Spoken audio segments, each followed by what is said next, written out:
Ahí pone grabar ahí en la computadora. ¿Esa dónde se pone? Dice grabando.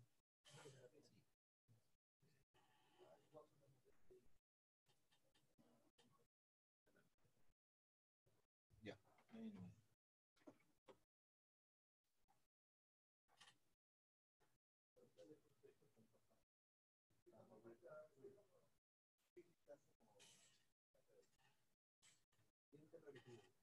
La matriz.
Buenos días, bienvenidos al primer día por la Semana de la Epidemiología.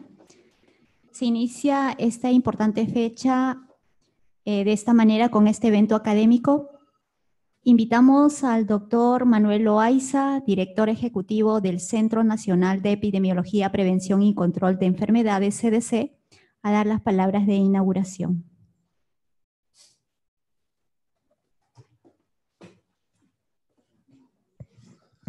Muy buenos días con todos ustedes. Como lo mencionó María, estamos comenzando la Semana de Epidemiología a través de lo que es la Semana de la Investigación. Se van a presentar una serie de información científica sobre la situación epidemiológica en el país, con la finalidad de poder considerar estos tópicos en adelante como uno de los ítems que vamos a trabajar durante este año 2019. Es importante mencionar que la Semana de Epidemiología es un espacio para poder reunirnos, tomar decisiones y sobre todo ver nuestras orientaciones que estamos trabajando últimamente en las funciones que desarrollamos como CDC. Actualmente tenemos en el CDC 20 alumnos del PREC, al cual le damos la bienvenida de esta semana, que es la primera semana que están con nosotros, y esperamos que los grupos temáticos con los cuales están puedan ustedes desarrollarse y completar sus funciones y capacidades para poder descentralizarlas a nivel regional después que termine su capacitación. Asimismo, también la gente del CDC, el equipo técnico del CDC, va a trabajar continuamente con nuevas propuestas y la investigación es un tema importante que se debe plasmar no solamente en documentos técnicos, sino en papers que deben ser publicados por el CDC. Es así que estamos tratando a través de la oficina de investigación poder tratar de que haya pasantías y también los PREC y otro personal pueda comenzar a publicar utilizando las bases de fuentes secundarias que tenemos nosotros actualmente. En este contexto, a nombre de la doctora Gladys Ramírez, vamos a declarar por inaugurado la Semana de la Epidemiología del 16 al 23 de septiembre del 2019. Gracias. Muchas gracias, doctor Loaiza. A continuación tenemos el primer tema: investigación operativa, barreras en la implementación del Plan Nacional para la Reducción y Control de la Anemia en el país. El expositor es el doctor César Munaico, médico investigador, epidemiólogo y doctor en salud pública. Además, es profesor a tiempo parcial de la Universidad Peruana de Ciencias Aplicadas y de la Universidad Peruana Cayetano Heredia. Actualmente es el responsable del grupo de trabajo de investigación epidemiológica y evaluación de intervenciones sanitarias y del grupo de trabajo de análisis de situación de salud del CDC. Ha publicado varios artículos científicos en revistas por revisión de pares, tanto nacionales e internacionales, sobre epidemiología y dinámica de transmisión de las enfermedades infecciosas y tropicales. Ha sido consultor de la Organización Panamericana de la Salud en aspectos epidemiológicos de la tuberculosis en Latinoamérica y el Caribe. Es experto en monitoreo y evaluación de intervenciones sanitarias y políticas públicas, modelamiento matemático, análisis de redes egocéntricas y evaluaciones económicas. Aquí está el doctor César Munaico.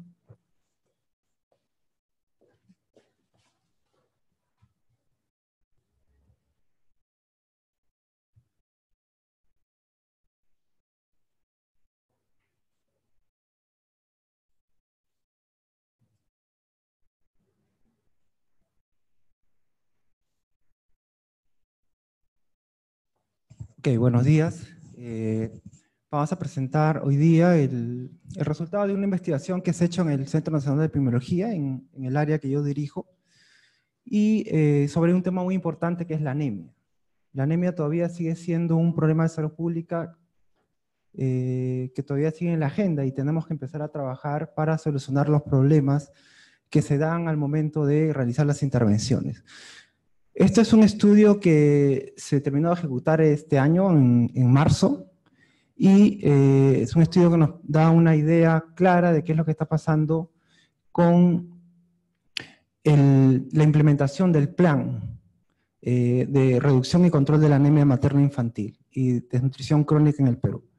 Ok, pero antes veamos un poquito qué pasa con la anemia, ¿no? Ustedes pueden ver aquí, esta es la tendencia de la anemia en todo el país, del 2005 a 2018, a través de los estudios que se hacen, las mediciones que se hacen en la ENDES, y vemos pues que en 2005 era 57.7 y en el 2018 tenemos 43.5. Si bien es cierto había una reducción, pero en los últimos años la prevalencia ha permanecido casi inalterable, ¿no? A pesar que hemos tenido ya, este es el segundo plan que se implementa en el país, ¿no? Y si ustedes pueden ver ahí en el mapa, ¿no? Ven los lugares donde hay mayor prevalencia de anemia. Otro punto importante es cómo es que se está interviniendo, ¿no? Para reducir la anemia. Y uno de los puntos críticos del plan es la suplementación con hierro. Estos son también resultados de la ENDES, donde nos muestra claramente que se ha incrementado el consumo de suplemento de hierro, ya sea micronutrientes, jarabe o gotas, ¿no? Pero todavía es insuficiente, ¿no? En el 2009, los niños que consumieron suplemento de hierro una semana antes, ¿no?, de la entrevista, era de 14%, y luego pasó a ser 31.3%. Pero obviamente eso es insuficiente, ¿ok?, para poder lograr los objetivos de la lucha contra la anemia. Bien, nosotros en el área estamos trabajando bastante en realizar investigaciones epidemiológicas y también evaluación de intervenciones sanitarias. Y el enfoque que tenemos es un enfoque desde el punto de vista de los determinantes sociales. Y así es como estamos trabajando las enfermedades que son prioritarias y que nos encargan como área, ¿no? Es importante recordar esto porque ya está demostrado que solamente desde el punto de vista biomédico no vamos a solucionar el problema, ¿ok? Tenemos un tope y en muchos casos ya hemos llegado a ese tope, ¿no? Tenemos dos tipos de determinantes sociales, los determinantes estructurales, ¿no?, que generan la desigualdad, ¿no? Y ahí está el contexto socioeconómico político, la posición socioeconómica, ¿no? Y tenemos los determinantes intermedios de la salud, ¿no?, que tiene que ver mucho con lo que son las circunstancias materiales, ¿no?, que es decir, las condiciones en que la persona vive, las condiciones de trabajo, etcétera, etcétera. También factores del comportamiento, biológicos y factores psicológicos. Y también tenemos en la parte inferior, ¿no?,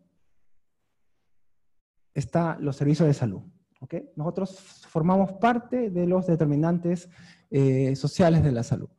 Todo esto en conjunto va a generar o va a tener impacto sobre ¿qué? Sobre la equidad en salud y sobre el bienestar de la población.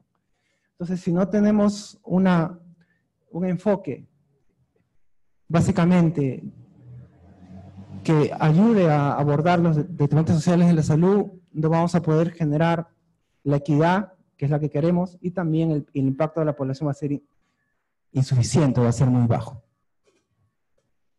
Nosotros en el área estamos haciendo ya evaluaciones de intervenciones, ¿no? Hemos empezado con anemia, el siguiente año vamos a trabajar con muerte materna, ¿no?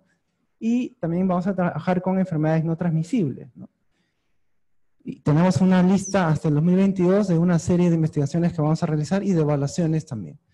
Bien, cuando uno habla de evaluación, tenemos que tener en cuenta 5 cosas, ¿ok? Lamentablemente en el país no evaluamos nada, ¿no? Estamos acostumbrados a hacer las cosas, pero nunca se evalúa. Y ese es uno de los puntos débiles que tenemos en el país, y más como Ministerio de Salud. Cuando hacemos una evaluación, tenemos que evaluar 5 cosas, ¿no? Y cada una de las cosas son pasos consecutivos que se tienen que dar. Primero, evaluar las necesidades, ¿no? Es la primera parte, y eso se hace en gabinete.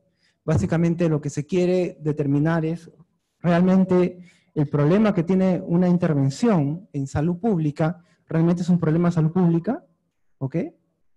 Segundo, ¿cuál es el objetivo de este programa o de esta intervención? Y si los objetivos son claros y en realidad van a producir un impacto importante en la reducción, en este caso, de la anemia, ¿no? Nosotros hemos hecho ese análisis teórico. Segundo, es la evaluación teórica de programas o de intervenciones. ¿Qué quiere decir? Cómo en teoría, ¿no?, los lineamientos que tiene el programa o la intervención van a ayudar a resolver el problema, ¿ok? Y ahí entra lo que se llama la cadena causal. Y esto es importante, ¿por qué? Porque lamentablemente uno de los problemas que tienen en general la mayor parte de programas es que no tienen lineamientos teóricos claros, ¿ok? En teoría, cuando uno analiza cómo es que han sido construidos estos programas, ¿ok? Muchos de ellos carecen de lo que es el enfoque de la línea causal. Es decir, las acciones que se hacen en los programas no van a ayudar a solucionar el problema, porque no son causa y efecto. ¿Ok? Segundo, en tercer lugar, nosotros evaluamos los procesos, ¿no? Y los procesos se evalúan, ¿por qué? Porque nos interesa ver el programa funciona como fue planificado. O sea, realmente el programa está funcionando como ha sido planificado. ¿Ok? Y nosotros lo que les voy a presentar es básicamente sobre eso, ¿no? Es una evaluación donde hemos evaluado los procesos. Nosotros también hemos hecho una evaluación teórica del plan de anemia. Lamentablemente, en algunas cosas no está orientado de acuerdo a una línea causal. ¿Ok? Entonces, si no tenemos una línea causal, lamentablemente el impacto del plan no va a ser de nada adecuado, ¿no? Una vez que yo logro demostrar que el programa funciona bien, ¿ok? O que el programa funciona mal o tiene deficiencias, ¿ok?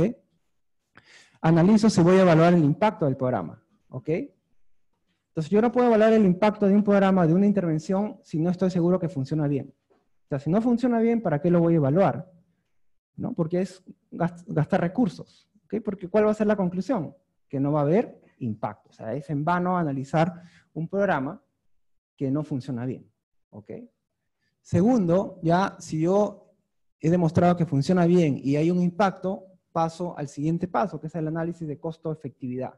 ¿Ok? Entonces voy a ver si en realidad el programa es costo-efectivo, ¿no? Es decir, dada la magnitud y el costo, cómo se compara, ¿no?, entre programas con otras alternativas. Entonces, esos son los pasos que uno tiene que seguir para hacer una evaluación, ya sea de una intervención o de un programa o de una política. ¿Ok? Entonces yo les voy a mostrar un poquito lo que hemos trabajado en lo que es la evaluación de procesos. Nosotros hemos hecho ya las dos primeras, ¿no? Y el tercer paso era evaluar cómo funciona el programa. Lamentablemente, de acuerdo a los resultados que hemos obtenido, no vamos a pasar al siguiente paso porque ya van a ver con los resultados, ¿no? Y tampoco vamos a poder hacer el análisis de costo-efectividad, ¿ok? Bien. Ok, pero para poder hacer estas evaluaciones, nosotros nos apoyamos en lo que es la investigación operativa. La investigación operativa básicamente es la investigación que se enfoca en ¿qué? En la evaluación de aspectos relacionados con el desarrollo y funcionamiento de los servicios de salud. O sea, la investigación operativa se enfoca básicamente a entender cómo funcionan los servicios de salud. Entonces nosotros hemos hecho algunas investigaciones operativas para poder hacer esta evaluación. Y la finalidad básicamente de las investigaciones operativas es optimizar los servicios de salud. ¿Ok? Ahora que ha salido una nueva visión sobre los servicios de salud de alta calidad, ¿no? Entonces tenemos que empezar a alinearnos en ese sentido. ¿Ok? Cuando hablamos de investigación operativa, podemos usar métodos cualitativos o métodos cuantitativos. ¿Ok? Podemos usar en la parte cualitativa entrevistas a profundidad, grupos vocales, etnografías, etcétera, etcétera. Y en la parte cuantitativa se puede usar encuestas de satisfacción de usuarios, hay lista de chequeos, análisis y flujo de atenciones, simulaciones, etcétera, etcétera, ¿no? Hay diferentes metodologías que podemos usar cuando hacemos una investigación operativa. Bien, ahora les voy a presentar un poco la metodología y algunos resultados importantes sobre esta evaluación que hemos hecho. Bien, esta evaluación tuvo 5 objetivos. Primero, determinar si las actividades estratégicas del Plan Nacional se están realizando de acuerdo a lo planificado. ¿Ok? Segundo, era determinar si los establecimientos de salud cuentan con el equipamiento, dotación de insumos, medicamentos, recursos humanos y la logística necesaria para implementar las actividades. Una cosa que yo tengo un plan en el cual dice, ¿sabes qué? Tu establecimiento de salud tienes que hacer A, B, C y D. Y la otra parte importante es que tenga los recursos para poder hacerlo, ¿verdad? ¿Okay? Yo no puedo hacer un plan si no tengo los recursos, ¿cómo es que va a trabajar el personal de salud? ¿Bien? Tercero, describir si el personal de salud y jefe de establecimiento de salud conocen y están comprometidos con el plan. Es otra cosa importante. Si yo soy personal de salud y a mí me encargan una tarea, lo mínimo que tengo que hacer es conocer sobre lo que me han encargado y conocer cuál es mi rol. ¿Ok? Si no, no funciona. ¿Ok? Cuarto, determinar el nivel de satisfacción de las madres de niños de 6 a 35 meses, ¿no?, sobre la atención que reciben en los establecimientos de salud. Quinto, describir los procesos que se llevan a cabo en los establecimientos de salud. O sea, cómo es el flujo de la atención en los establecimientos de salud. ¿Ok? Bien, vamos a ir explicarnos un poquito cómo ha sido el diseño. Para eso se hizo un enfoque mixto, un estudio cuantitativo y un estudio cualitativo, ¿no? El estudio cuantitativo se realizaron listas de chequeos en 50 establecimientos de salud de Lima y Callao, escogidos al azar. También se entrevistaron, ¿no? Se calculó un tamaño de muestra de las madres para poder hacer la encuesta de satisfacción de usuarios. También se hicieron encuestas al personal de salud, ¿no? Y tanto a nivel de establecimiento como a nivel de la DIRIS o DISA. ¿Okay? En la parte cualitativa se hicieron entrevistas a profundidad al personal de salud, a los médicos jefes y a madres de niños en CREC. ¿Okay? Con toda esta información que se generó, les voy a presentar algunos resultados, porque hay bastante información que tenemos que todavía estamos analizando, y vamos a empezar a trabajar ya con las DIRIS para que puedan abordar los problemas que se han encontrado en este estudio. Bien, en los objetivos 1 y 2 se hizo una descripción y verificación de los procesos en la atención de gestantes y niños en atención prenatal, ¿no?, CREC y con anemia, y se aplicó una lista de chequeo. En el objetivo 3 y 4 se hicieron encuestas al personal de salud, también a las mamás para ver la satisfacción de las madres con la atención, y también se hicieron entrevistas a profundidad al personal de salud, a los jefes y a las mamás, ¿no? Y el objetivo 5 se recabó información sobre los procesos de la atención para la prevención y control de la anemia en gestantes y niños en los establecimientos de salud. Bien, yo les voy a presentar algunos resultados, nada más, tenemos un montón de información. Bien, en primer lugar, ¿quiénes son las personas que acuden a los establecimientos de salud que hemos estudiado, ¿no? El 97.97% que llevaban, de las personas que acudían al establecimiento eran las mamás, o sea, las mamás llevaban a los niños a su control CREC, ¿ok? Ese es un punto importante. Segundo, en general eran madres jóvenes entre 18 y 29 años y algunas adultas entre 30 y 59 años. ¿Okay? Había un pequeño grupo de adolescentes, que era el 1.55%. En general, el 64% tenía educación secundaria. ¿Okay? Entonces, estas son cosas importantes porque nos van a ayudar también a cómo vamos a intervenir, ¿no? Entonces, no es una población que es analfabeta, ¿no? Sino tenemos un buen número de personas que tienen al menos educación secundaria, ¿ok? Habían algunas que tenían educación técnica superior, ¿no? Que es 19%, que es un número alto, y universidad 8.87%, ¿ok? De los niños que acudían a los establecimientos de salud, de 4 a 5 meses eran el menor grupo, de 3.98%, y la mayoría estaba entre los 6 y 12 meses y los 13 y 36 meses, que son la mayor cantidad de niños que acuden a esos establecimientos.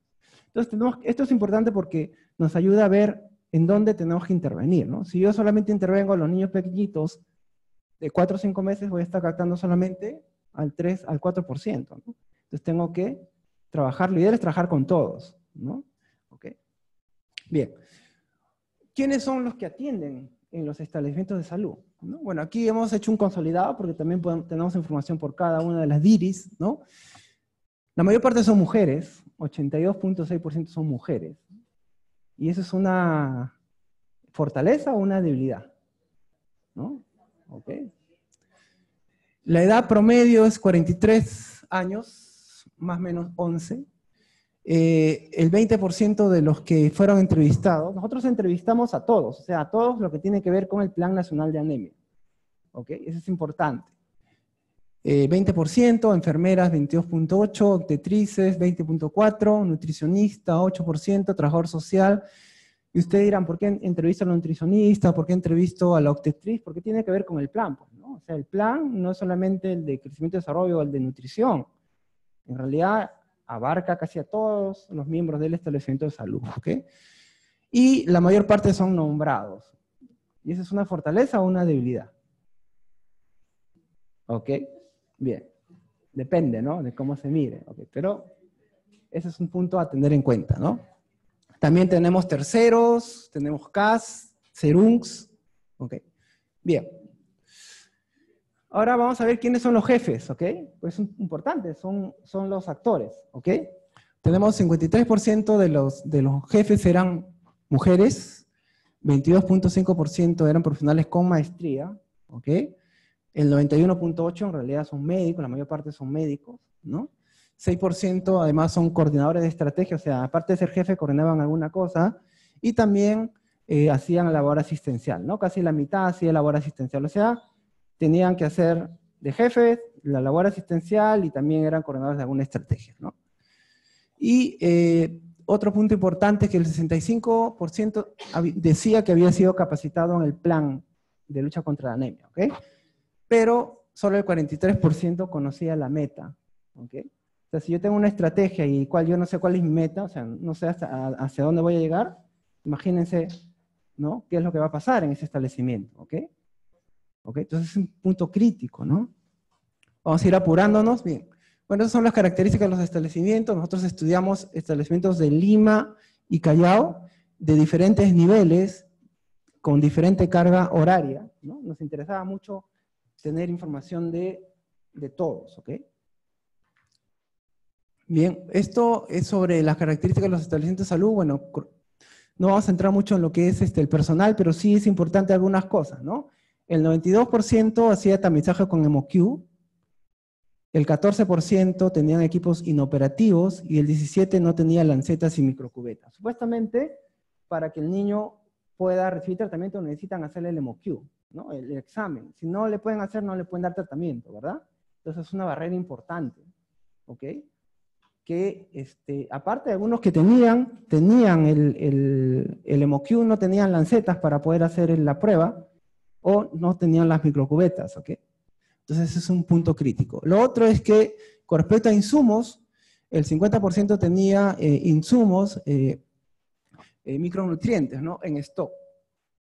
Y aquí tenemos un problema. Lamentablemente ahora ya no va a haber más compras de micronutrientes, ¿no? Solamente están enfocándose en el polimaltosado. Pero el problema del polimaltosado es que todavía DIGEMIC no lo aprueba. Entonces yo no sé cómo iremos a hacer, qué le vamos a dar a los niños, ¿no? Entonces, y sulfato ferroso no es adecuado, obviamente. Tiene muchos problemas. Bien, un problema que hemos encontrado es la obtención de citas y el tiempo de demora. La mayor parte tiene que hacer cola, el 71.46% hace cola para poder obtener la cita. Tiene que llegar temprano, ¿no? Y se demoran más o menos 116, en promedio 116 minutos más o menos 88. O sea, esperan más de una hora. ¿Ok? Solo para atención de crecimiento y desarrollo, ni siquiera para que lo mire el médico, ¿ok? Es crecimiento y desarrollo. Y si ustedes pueden ver, ven ahí, la DISA Lima Norte es la que tiene mayor tiempo de demora. No sé por qué. ¿Ok? Habría que averiguar por qué se demoran tanto. Entonces, este es un problema clave, ¿no? O sea, la mamá tiene que esperar un montón de tiempo. Y miren, si miramos por establecimiento de salud, hay un establecimiento que es el 6153, que se demora casi 300 minutos. ¿Ok? O sea, la mamá espera un montón. Esa es una barrera para la atención. Generalmente a la mamá no le gusta esperar, le lleva a la farmacia o le lleva a otro lado y simplemente no cumple con la atención de crecimiento y desarrollo. Bien, acá algunas cosas del estudio cualitativo sobre este tema, ¿no? Una mamá dice, la atención es a las 8, ¿no? Cuando no atienden a las 8, atienden a las 9, 9:30, así me quedo hasta las 12, hasta más me quedo a veces, ¿no? La última vez que me he venido me quedé hasta las 12:30, ¿no? Pierde toda la mañana. Dice, claro, prácticamente ya está perdido, ¿no? O sea, uno de los problemas que se quejan las mamás es que demoran mucho en atenderlos, ¿ok? Entonces, eso tenemos que empezar a ver cómo lo solucionamos, ¿ok? Y eso es en casi todos los establecimientos, ¿no? Bien. Otro punto clave es la sesión demostrativa y la visita domiciliaria, ¿no? Es uno de los pilares del Plan Nacional. Entonces, si nosotros vemos ahí, si había recibido alguna sesión demostrativa, ¿no? Solamente el 37.38% había recibido sesión demostrativa. ¿Y eso generalmente por qué? Porque no tiene los insumos para poder preparar los alimentos y enseñarle a la mamá, ¿no? Entonces, si dentro de mi plan nacional, mi estrategia es sesión demostrativa, ok, si yo no le doy los insumos al personal de salud, ¿cómo lo va a realizar? Algunos de ellos ponían de su dinero para poder hacer la sesión demostrativa. pero obviamente no van a estar poniendo de su dinero todo el tiempo, ¿ok? Segundo, con respecto a la visita domiciliaria, el 42.48% aquí abajo solamente habían recibido visita domiciliaria, ¿ok? Entonces, es otra estrategia. Bueno, esto ha sido hasta marzo. Obviamente ahora creo que hay un plan para hacer visitas, algo así, ¿no? No sé si eso ha mejorado. Pero hasta esa fecha, menos de la mitad había recibido visita domiciliaria. Entonces, si tenemos un plan que se basa en la sesión demostrativa, en la visita domiciliaria, entonces no estamos cumpliendo con los objetivos del plan, ¿verdad? Ok, entonces un punto importante que tenemos que resaltar. Con respecto a la suplementación con micronutrientes, bueno, el personal le explica, en general el 82.96% le explica de los micronutrientes, su importancia, ¿no? Y si ustedes pueden ver, si el personal de salud le ha informado sobre cuánto tiempo tiene que recibir, solamente el 36.24% le dice cuánto tiempo tiene que recibir. En general, la mamá no sabe cuánto tiempo tiene que darle, ¿no? Por eso que la mamá, como no sabe, le da un mes y dice, ah, suficiente, le quita, le da 2 meses y no sabe el tiempo que tiene que darle, ¿no? O sea, le explicamos, pero no le decimos cuánto tiempo tiene que darle, ¿no? ¿Ok? Esa es una cosa importante. ¿Qué más? Bien. Y se ha cumplido con administrar los micronutrientes, el 58.42% dice que se había cumplido con administrar y el resto no. O sea, tenemos un buen grupo que no cumple con dar los micronutrientes, ¿ok?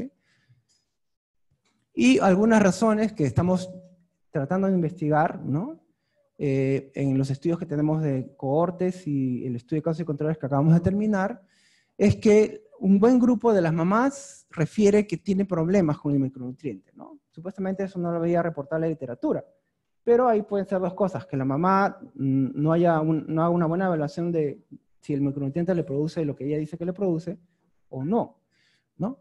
Dice que no le gusta, le cae mal al niño, el 49.53%, no le dio porque dice que le cae mal, o también porque se estriñe, el 14.97%, o entre otras cosas. Bien, vamos a ir avanzando, ¿no?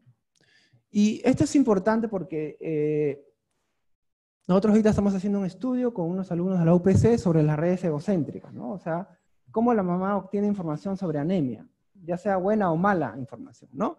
Esta es una cosa clave, ¿no? Las mamás cuando están sentadas esperando conversan entre ellas, ¿verdad? No se quedan calladas, están conversando. Entonces, esa conversación puede ser positiva o puede ser negativa en algunas cosas, ¿no?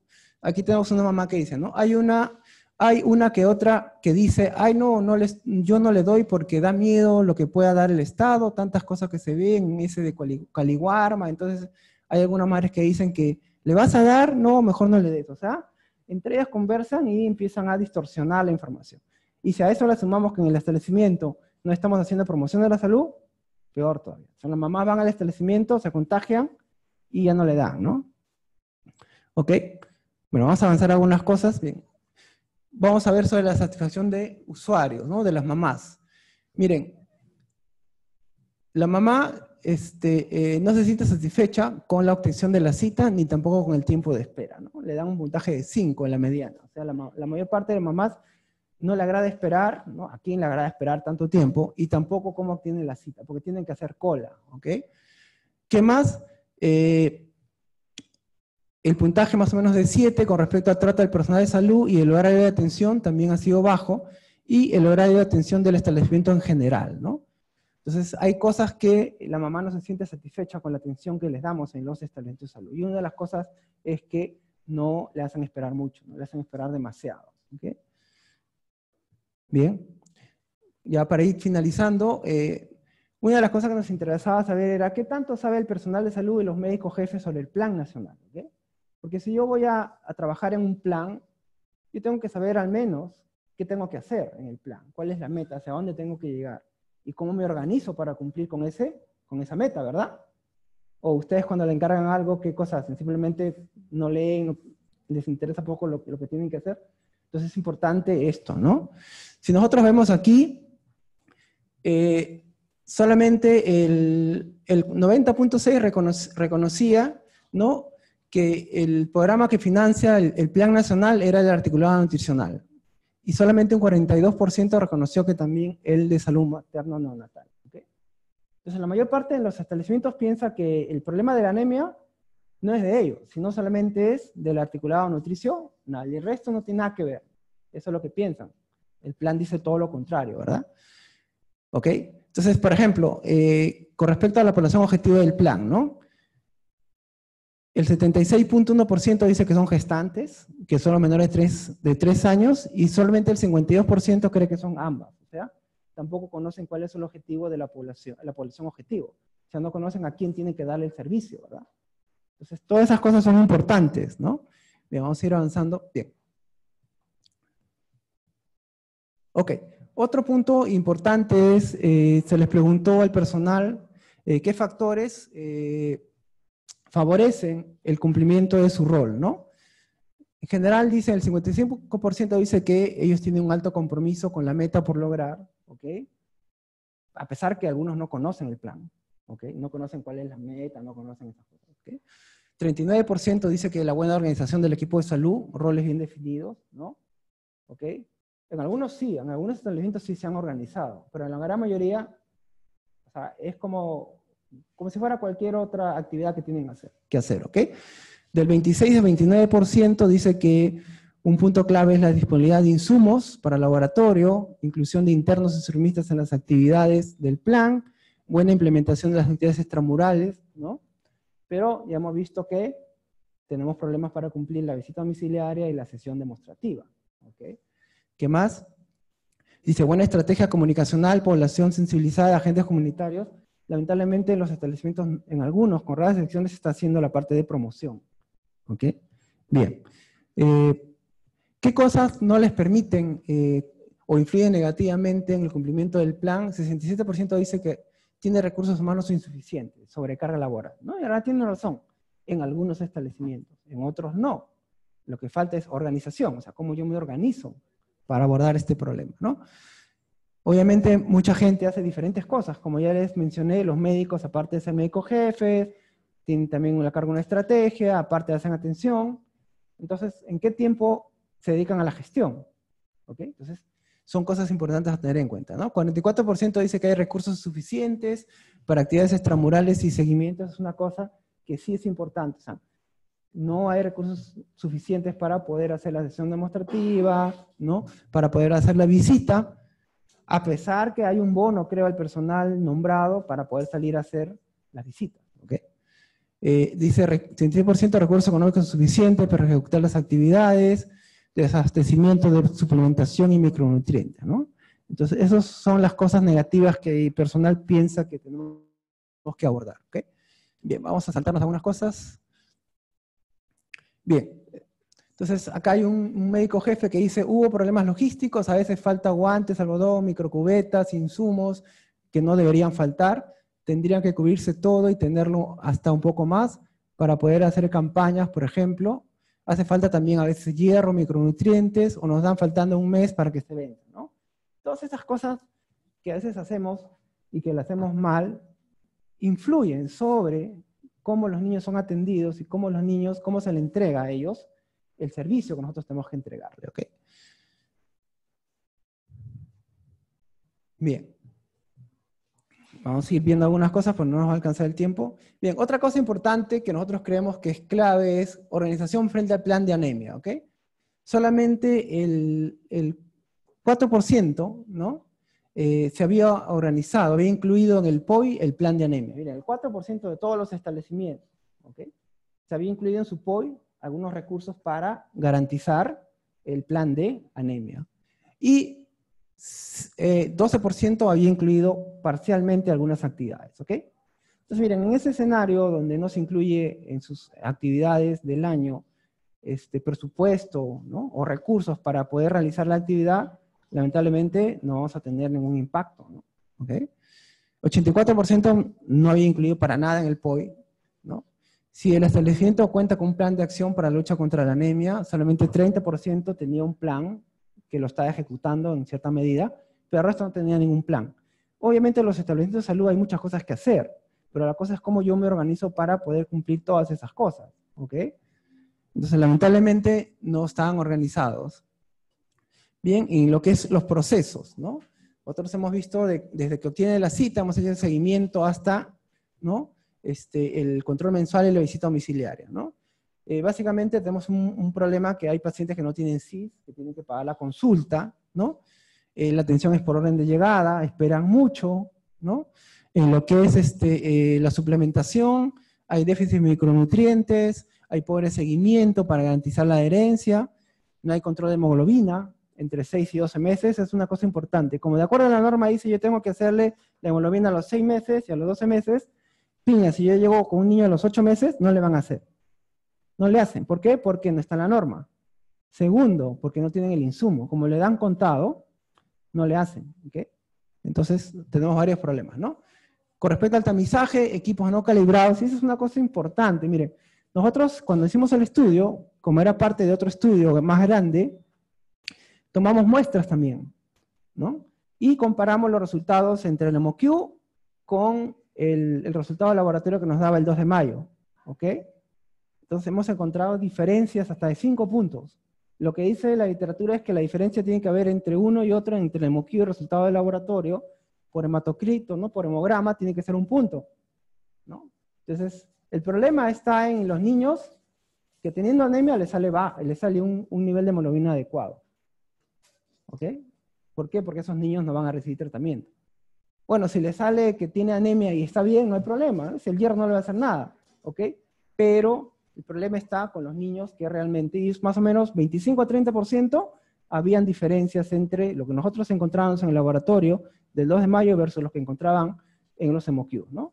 Y eso básicamente porque no los tienen calibrados, ¿ok? Aparte que no tienen todos los establecimientos en el HemoQ, no están calibrados, no tienen microcubeta, no tienen lanceta. Si todo eso vamos sumándolo, obviamente ya se imaginan cuál es el impacto. Bueno, esto es de la gestante, también hemos hecho un análisis. Bien, en conclusión, hay problemas a diferentes niveles, ¿no? Uno es la supervisión, ¿ok? No lo hemos puesto ahí, pero había poca supervisión. ¿Y eso por qué? Porque en el contexto de las DIRIs, lamentablemente no van a poder supervisar la DIRIs a todos los establecimientos, a cada uno de ellos, ¿no? Antes había redes y microredes. Entonces es un punto crítico, ¿no? Cómo está organizado en Lima, ¿no? Los servicios de salud, ¿no? Hay poca coordinación, no hay buena organización, en los establecimientos tampoco hay buena planificación, no hay presupuesto, no hay buena capacitación, se espera bastante tiempo, ¿no? Hay problemas en insumos y en equipos, la consejería y sesión demostrativa no se están haciendo bien, igual el trabajo extramural, ¿ok? Por parte del personal de salud hay desconocimiento del plan, no conocen su rol dentro del plan, o sea, no saben qué cosas van a hacer, ¿ok? Hay limitaciones para realizar su trabajo, ya sea porque no tienen los insumos, etcétera, etcétera. Con respecto a las mamás, hay desconfianza, no hay seguimiento de los niños, ¿no? Hay insatisfacción de usuario, como hemos visto ahí, para algunas cosas. Hay desconocimiento por parte de la mamá, ¿no? Hay falta de cumplimiento con la suplementación, falta de cumplimiento con el tratamiento, y las madres no llevan a los establecimientos de salud en el tiempo que tienen que llevarlo, ¿no? Supuestamente entre 6 meses y 12 meses tienen que ir, ¿cuándo? Mensual, ¿verdad? Algunos van cada 2 meses, cada 3 meses, ¿no? Y a veces no es problema de la mamá, sino es el establecimiento, que no le da cita para el siguiente mes, sino le da cita para 2 meses o 3 meses, ¿no? Entonces, hay un montón de problemas que tenemos que abordar, ¿no? En el plan.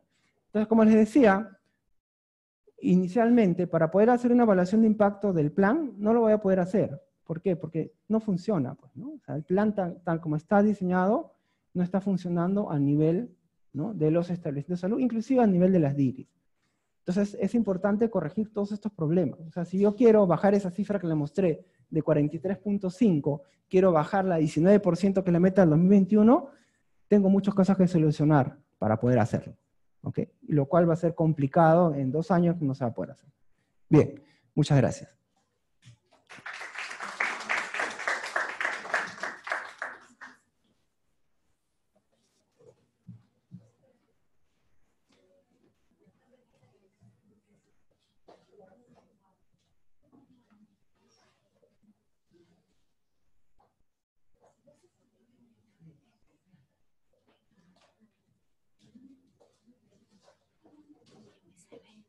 ¿Cuál es? Es el de acá, ¿no? Pero esto ya lo han copiado está en el escritorio. ¿Cómo tienen esto para reproducirlo? La otra presentación no es para acá.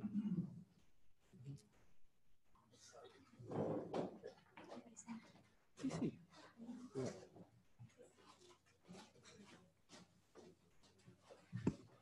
Bien, agradecemos al doctor César Munaico por su exposición.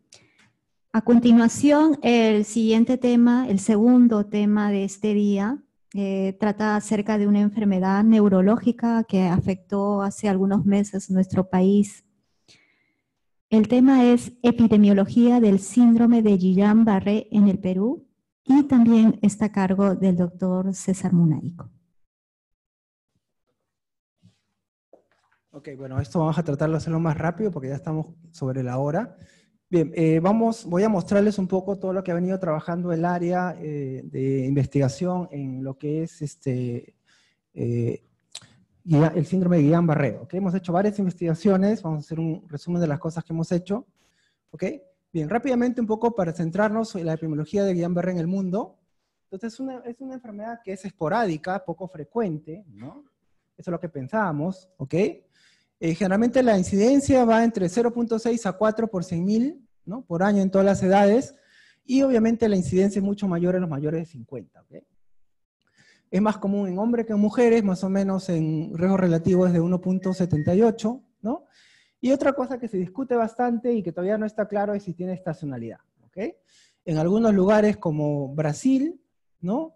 Es en invierno generalmente, en Brasil es en primavera y verano, en los Países Bajos es en invierno y junio, en Suecia es en otoño. O sea, si bien es cierto, en algunos lugares aparece generalmente en invierno, no necesariamente eso significa que haya estacionalidad. Todavía no hay ningún estudio que demuestre eso, ¿ok? Eso es por un lado. Por otro lado, ¿cómo es la distribución de los casos de síndrome de Guillain-Barré? Ustedes pueden ver, básicamente la incidencia, ¿no? Aumenta conforme aumenta la edad, ¿no? Es mucho mayor en los mayores de 50, ¿no? Bien. Otro punto importante que la incidencia también varía geográficamente, ¿no? En Europa y América del Norte las tasas de incidencia van entre 0.84 a 1.91, ¿ok? Y en Latinoamérica y el Caribe, lamentablemente hay pocos estudios. No hay muchos estudios sobre Guillain-Barré. Nosotros les vamos a mostrar el estudio que se hecho en Perú, que publicamos el año pasado. Bien, los subtipos, ¿no? De Guillain-Barré generalmente difieren entre regiones. En Norteamérica y en Europa predomina la polineuropatía desmielinizante inflamatoria aguda. En América Central y del Sur predomina la neuropatía axonal motor aguda, ¿no? Hay claras diferencias entre el tipo de Guillain-Barré. Aproximadamente el 25% de los pacientes requieren cuidados intensivos y indefectiblemente el 3.5% fallecen debido a alguna complicación, ¿no? Generalmente relacionada con la parálisis de los músculos respiratorios, paro cardíaco o trombosis, ¿no? Porque están largo tiempo hospitalizados. La recuperación de los casos de síndrome de Guillain-Barré es lenta, ¿no? El 80% es capaz de caminar a los 6 meses, el 60% de recuperación rápida, completa al año, y hay un 15% que todavía persiste con debilidad severa después del año, ¿no?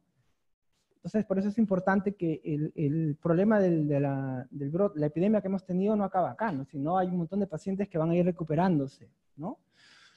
Obviamente la inmunoglobulina intravenosa y la plasmaféresis básicamente aceleran la recuperación, entre el 40 y el 50%, ¿okay? Ese es un punto clave.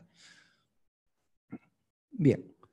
Otro punto importante es que entre 40 y 70% informan de un antecedente previo a las semanas de inicio de la debilidad muscular, ¿no? Generalmente enfermedades respiratorias y gastrointestinales, vacunas, ¿no? Y el Guillain-Barré está asociado más frecuentemente a Campylobacter jejuni y a neuropatía axonal motor aguda. Entonces son puntos claves que vamos a ir revisando a lo largo de lo que yo les voy a mostrar. Y bueno, ¿cuáles son los posibles detonantes de este síndrome? Tenemos ahí una lista, ¿no? Campylobacter, Epstein-Barr, ¿no? Adenovirus, etcétera, etcétera. Bien, ahora veamos un poquito cuál es la epidemiología de Guillain-Barré en el país. Hasta el año pasado no había ningún estudio que hablara sobre esto, ¿no? Habían pequeñas series de casos que se habían publicado de algunos pacientes, pero que no era suficiente para entender cuál era el problema, ¿no? Nosotros publicamos el año pasado, ¿no? Este artículo en la revista del INS, ¿no? Epidemiología del síndrome de Guillain-Barré en el Perú, y le voy a mostrar algunos resultados rápidamente. Generalmente, si hablamos de la frecuencia, ¿no? Entre los 20 y 59 años es más frecuente, el 55.6% de los casos tienen esa edad, ¿no? Entre 2012 y 2017, ¿no? En segundo lugar están los mayores de 60 años. Es más frecuente en hombres, y la razón en hombres y mujeres de 1.5, ¿no?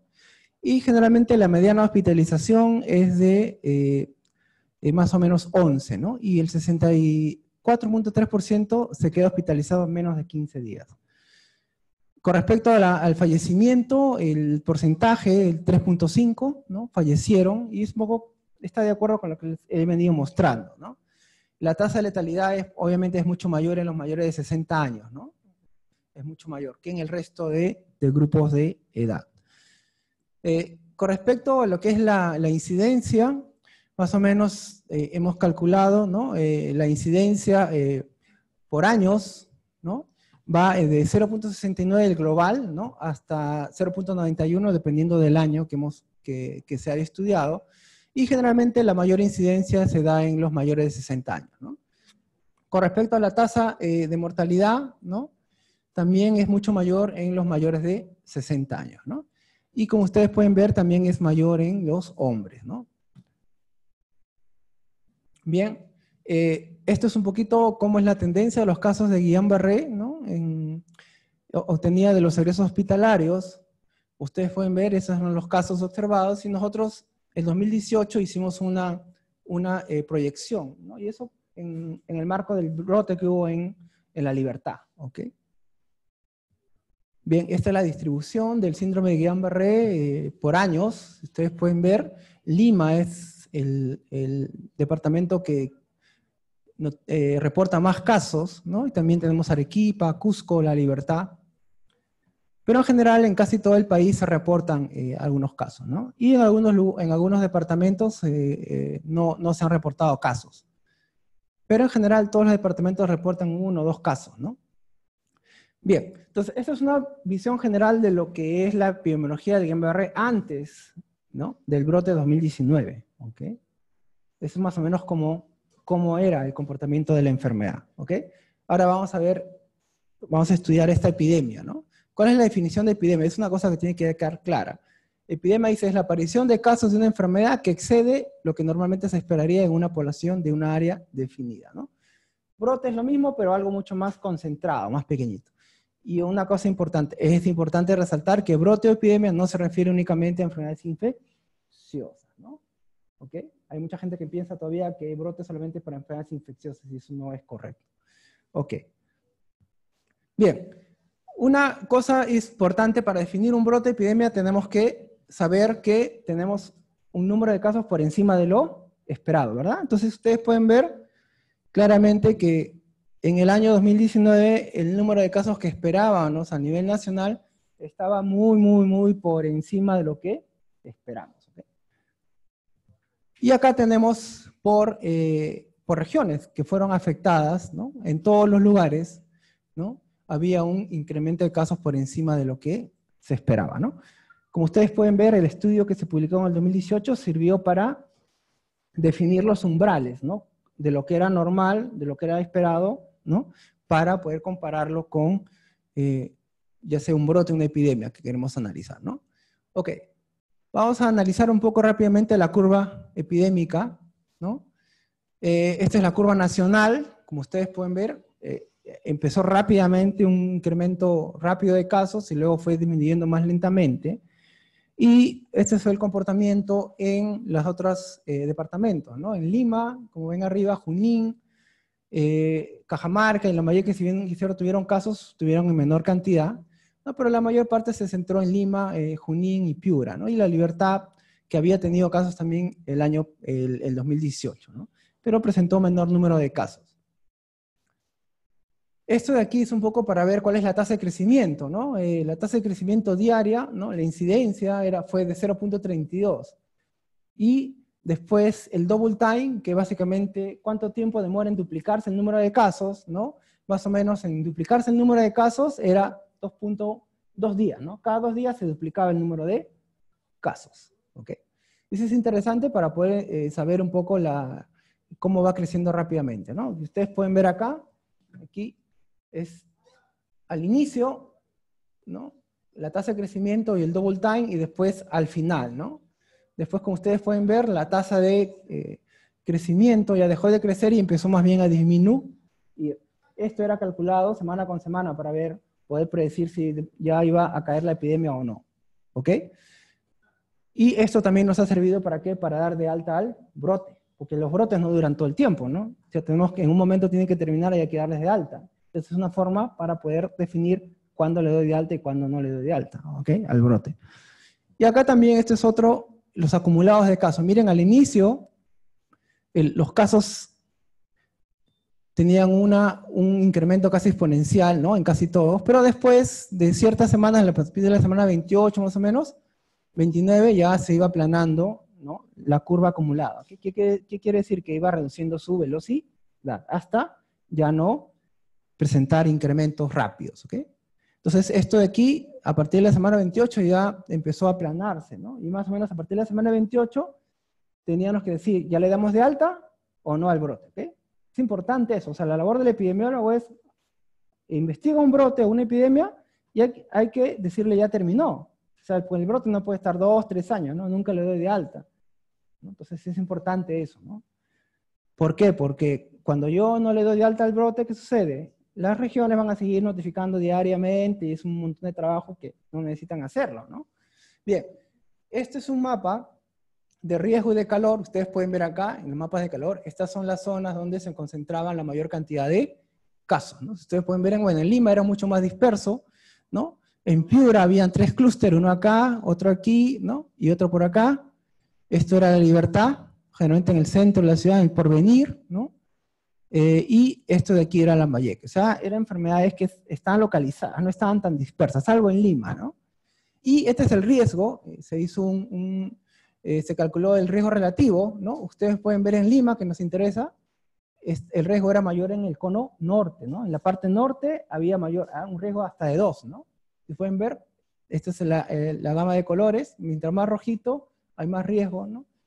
Y bueno, estos tienen en los otros lugares, ¿no? Los distritos que presentaban mayor riesgo, ¿ok? Ahora, ¿por qué en el norte? Había que analizar qué pasó ahí, ¿no? Bien, otras cosas que se responden en un brote es la etiología, la fuente de infección y la fuente de contaminación. Entonces, rápidamente, vamos a hablar sobre la etiología, ¿ok? Cuando nos piden a nosotros involucrarnos en este brote, porque nosotros no tenemos nada que ver con brotes, no estamos en el área de brotes, pero nos piden que analicemos qué estaba pasando. Entonces nosotros lo que dijimos, bueno, empezamos a revisar la literatura y dijimos, bueno, hay que plantearnos una hipótesis, ¿no? Entonces lo que hicimos fue analizar los casos de EDA y de IRA. Les estoy presentando acá los casos de EDA. Y ustedes pueden ver, esta es la curva.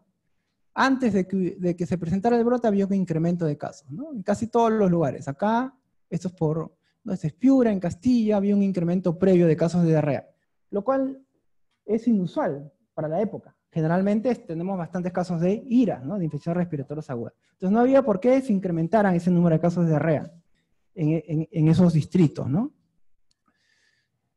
Entonces, con esta información y con la característica clínica, con el tipo de Guillain-Barré, que era axonal, acá, ¿no? Era una neuropatía axonal motora en el 57% de los casos. Con toda esa información, planteamos la hipótesis de que podía ser de etiología, ¿no?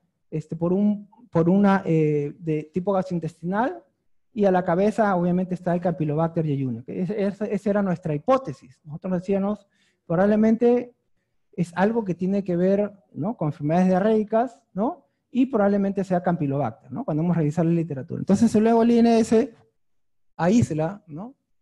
Y hace el estudio genético del Campylobacter aislado, y era la cepa ST2993, que es una cepa parecida al brote que se produjo en China. ¿Ok? Y esta cepa la encontramos también, y también hubieron aislamientos en PCR, ¿no? Identificación por PCR, justo en las zonas donde había clúster, ahí se concentraban estos casos, ¿no? Que eran positivos con PCR, y ya Toda esta información obviamente nos confirmó un poco lo que nosotros pensábamos. Obviamente, no todos los casos pueden haber sido por Guillain-Barré, porque también tenemos de otras causas, ¿no? Como ustedes pueden ver, antes del brote había un montón de casos, siempre ha habido casos que puedan haber sido de otra etiología, ¿ok? Lamentablemente, hasta antes del brote no se sabía qué tipo de Guillain-Barré era, no había mucha información. Entonces, este brote nos ha servido para tener información clave sobre este problema.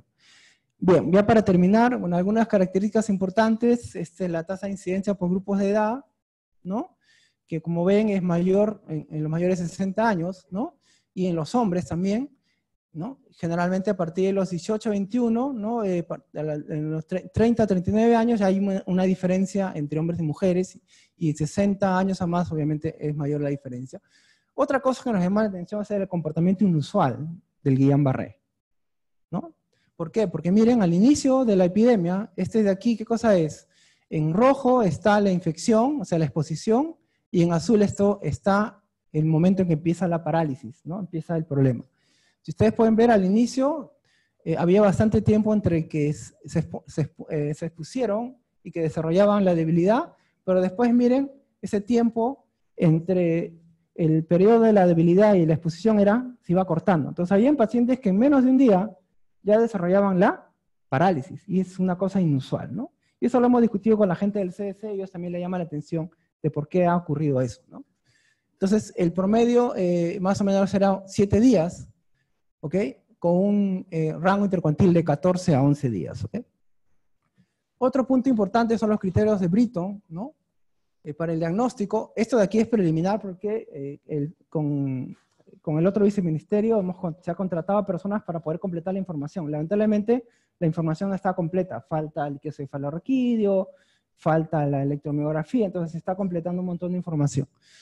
Hasta ahora tenemos, de acuerdo a los niveles de certeza, ¿no? El 4.7 tenía nivel de certeza 1, el nivel de certeza 2 era 27.5 y el nivel de certeza 3 era 67.8%, ¿no?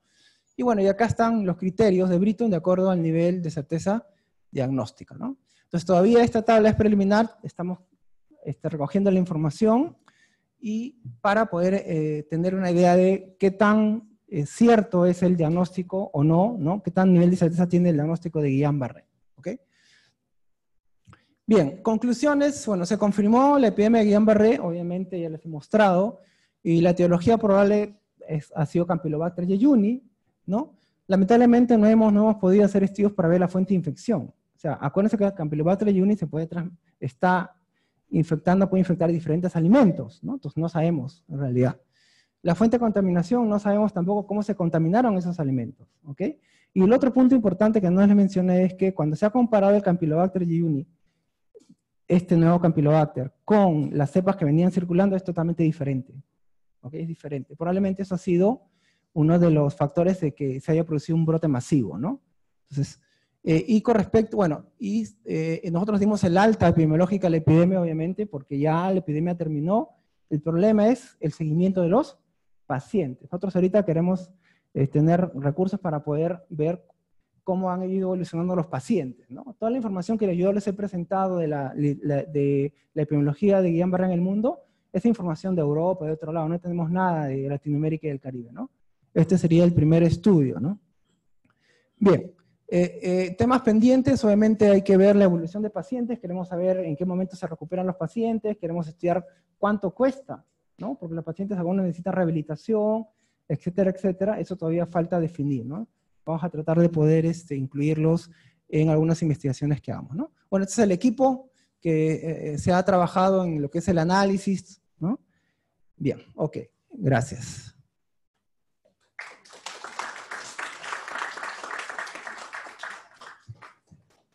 Muchas gracias, doctor Munaico.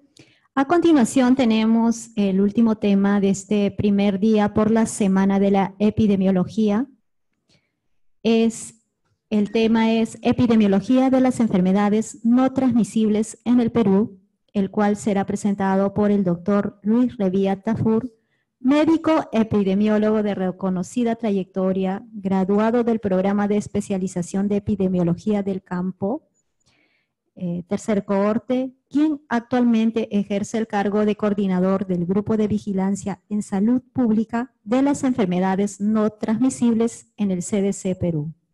El doctor Revilla es egresado de maestría en Epidemiología por la Universidad Nacional Mayor de San Marcos, egresado de maestría en Auditoría y Gestión Ambiental por la Universidad Europea del Atlántico Fundación, docente de la Universidad San Martín de Porres, y en su trayectoria profesional ha ejercido cargos como jefe de equipo de la Dirección de Vigilancia de Salud Pública del CDC y director de epidemiología de la región Amazonas.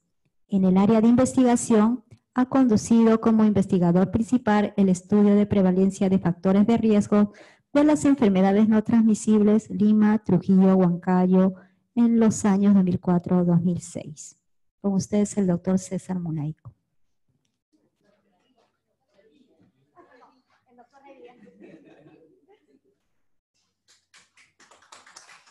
Gracias. ¿Cuál es? ¿Es situación de la...? Sí, sí.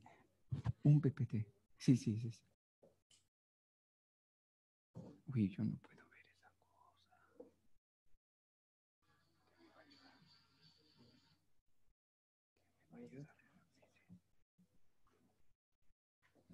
Gracias, buenos días.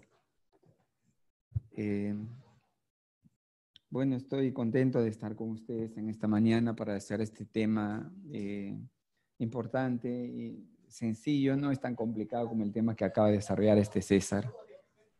Es un problema nuevo, una enfermedad nueva relativamente por su comportamiento, ¿no? La que describe César. Las enfermedades no transmisibles son más conocidas,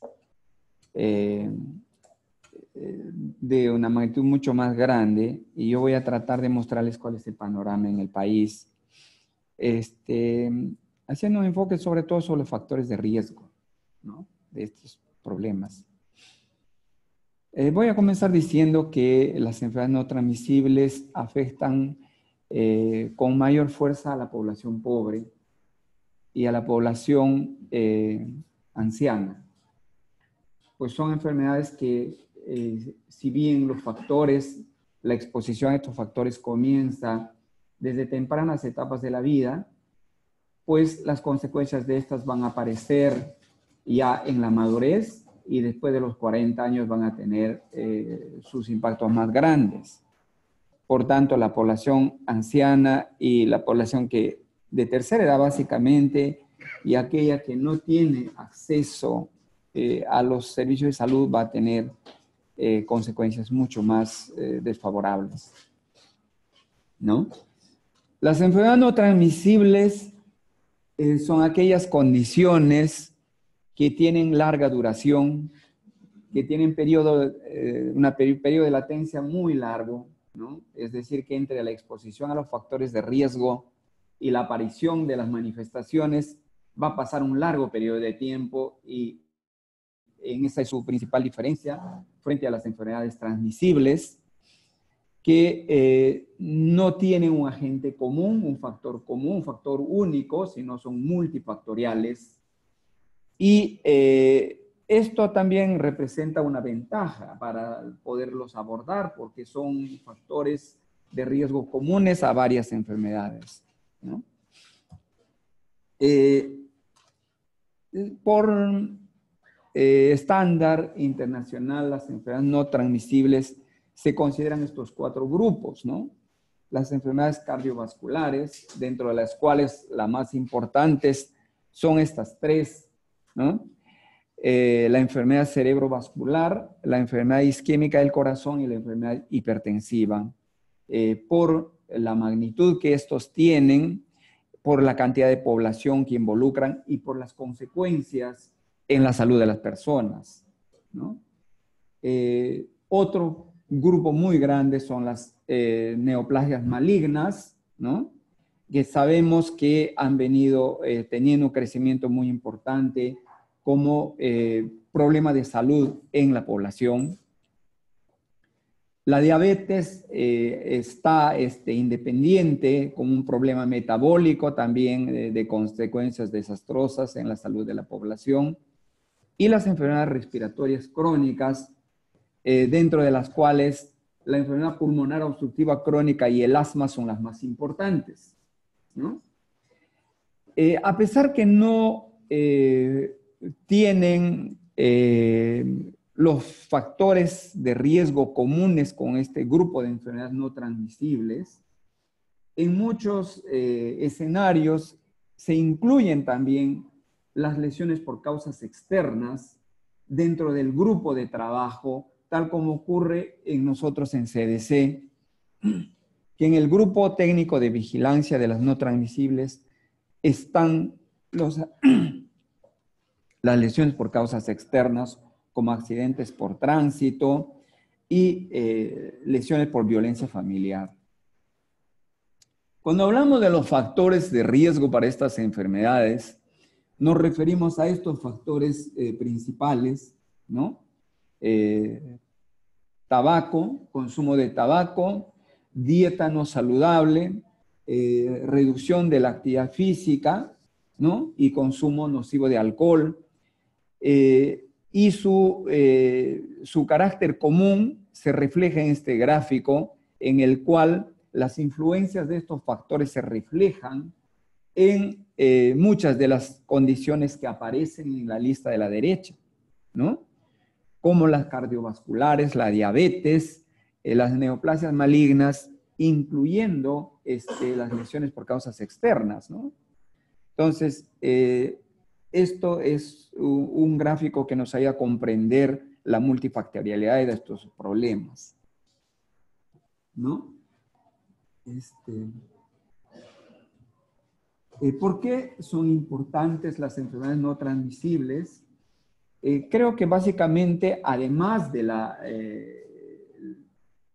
el grupo tan grande de población que afectan, es la economía, el impacto en la economía de los países, ¿no?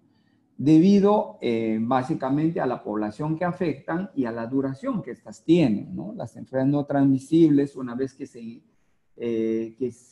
detectan o que aparecen en las personas, ya no son curables. Las personas van a quedarse con estas de por siempre, ¿no? Pero algunas de las condiciones que hacen que estas enfermedades sean importantes es la multifactorialidad y la capacidad de poder abordar la prevención, la detección temprana de estas enfermedades y así reducir el impacto de estas que tienen en la población, y son aspectos en los cuales hay que trabajar y aprender a trabajar. Para comprender las enfermedades no transmisibles, revisemos esta pirámide de causalidad, de fenómenos que explican las enfermedades no transmisibles, por qué aparecen, ¿no? Y si revisamos esta pirámide, desde la base están las condiciones que van a hacer posible que estas se manifiesten y perduren en la población, los determinantes de la salud, aquellas condiciones en las cuales nacemos, en las cuales vivimos, trabajamos, ¿no? Y condiciones sobre las cuales va a ser muy difícil de poder actuar, ¿no?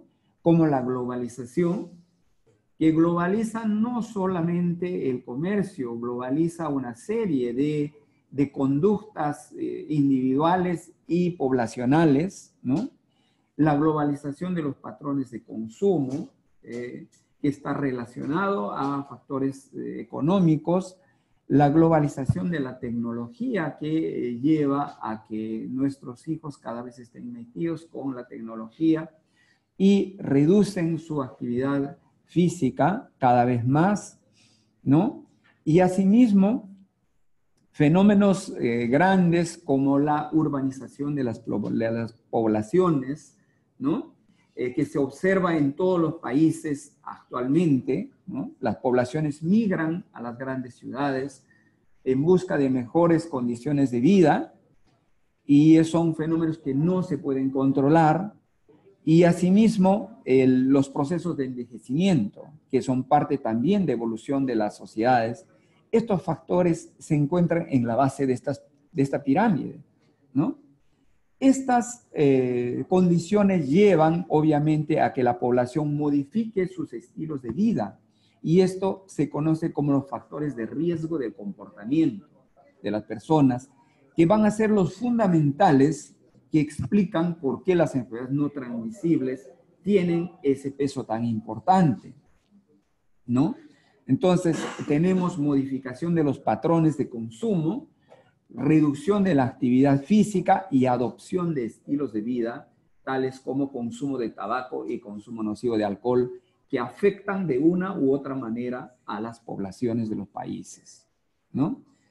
La exposición a estos factores conductuales va a traer como consecuencia la modificación fisiológica y la respuesta metabólica del organismo, que se va a traducir en incremento de azúcar en la sangre, incremento de niveles de presión arterial, incremento del peso corporal, aumento del índice de masa corporal, aparición del sobrepeso y la obesidad, ¿no? Y prácticamente ya estamos dentro de las enfermedades no transmisibles. Entonces, esta pirámide es muy importante comprender y que los trabajadores de salud la comprendan, porque todas las intervenciones que desarrollemos en salud pública para reducir el impacto de este grupo de problemas de salud tiene que basarse en el conocimiento de cómo estos factores explican el surgimiento y el mantenimiento de las enfermedades no transmisibles. Entonces, las intervenciones van a ser tanto a nivel poblacional para modificar estos estilos de vida, ¿no? Tarea que no es nada fácil, y tanto a nivel individual para modificar las consecuencias de estos estilos de vida, ¿no? Que básicamente es la detección precoz, el manejo adecuado de estas condiciones, tratando de reducir el riesgo de complicaciones más adelante, ¿no? Estas son situaciones que se han evaluado largamente. Hay suficientemente data disponible que evidencia que un buen control sobre estas condiciones va a reducir la probabilidad de complicaciones y va a incrementar los años de vida saludables de esta población, ¿no? Si me ayudan a leer esto, por favor. Ok. Dentro de las condiciones que también explican el surgimiento de las enfermedades no transmisibles está la transición de los riesgos. Y es que hemos tenido una transición como civilización de los riesgos de las enfermedades infecciosas. Hemos pasado a otros tipos de riesgo, ya que muchas de estas enfermedades, por el desarrollo de la civilización, el desarrollo de la ciencia, han podido ser controlados, ¿no? Entonces, los problemas de las grandes epidemias, de las enfermedades como viruela, otras grandes epidemias se han podido controlar, y esto lo hemos podido ver nosotros en nuestra población, ¿no? Esto obviamente trae consigo un aumento en la esperanza de la vida de la población y como consecuencia el envejecimiento de la población, ¿no? Cada vez menos grupos de población están expuestos a los factores de las enfermedades transmisibles. Sin embargo, persisten algunos y las conocemos, nosotros los vivimos ahora, tuberculosis, población infectada por VIH, ¿no? Otros problemas de naturaleza transmisible que coexisten con las enfermedades de naturaleza no transmisible. Otro componente importante que explica por qué las enfermedades no transmisibles aparecen en las poblaciones de nuestros países es el fenómeno de transición demográfica. Y es este fenómeno que nosotros lo venimos viendo desde los años 40, con más fuerza desde la segunda mitad del siglo XX, ¿no? Que se caracteriza por una reducción sostenida de las tasas de natalidad, la reducción de la fecundidad de la población, y es que poblaciones que tenían una tasa global de fecundidad de 6, de 8, ¿no?, hijos por mujer en su edad reproductiva, se ha reducido a 2, 2.1 y en algunas poblaciones menos aún, ¿no? Si hablamos de nuestros países.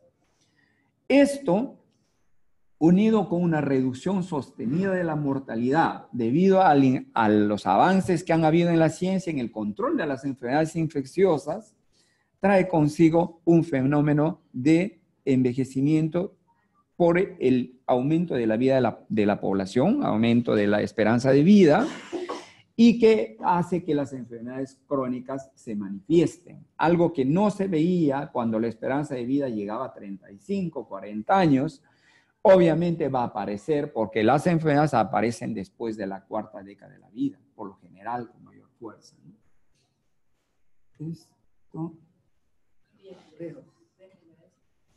Bueno, creo que hemos sido más eficientes controlando a las enfermedades infecciosas, ¿no? Y hemos sustituido esos riesgos por los riesgos de las enfermedades crónicas. Y acá hay un fenómeno que no lo he abordado, que es la transición demográfica, ¿no? Un fenómeno caracterizado a inicio de los años 70, ¿no? A nivel global, en el que se veía la sustitución de un patrón marcado básicamente por enfermedades transmisibles a comienzos de siglo y en las primeras décadas del siglo XX, a un patrón con un dominio muy fuerte de las enfermedades no transmisibles que comenzó a verse en los países desarrollados, ¿no? En los años 90, Julio Frenk de México hace un análisis de la transición epidemiológica en América Latina y él concluye de que no hay una transición clara como la que hemos observado en países desarrollados y que más bien él nota un fenómeno de polarización, ¿no?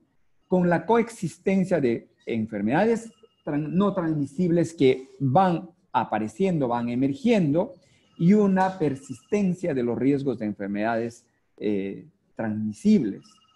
Sin embargo, de ese periodo ahora, el fenómeno de transición demográfica en nuestra población peruana se ha descubierto completamente, y tal como lo vamos a ver posteriormente, hay un dominio completo de las enfermedades no transmisibles, ¿no?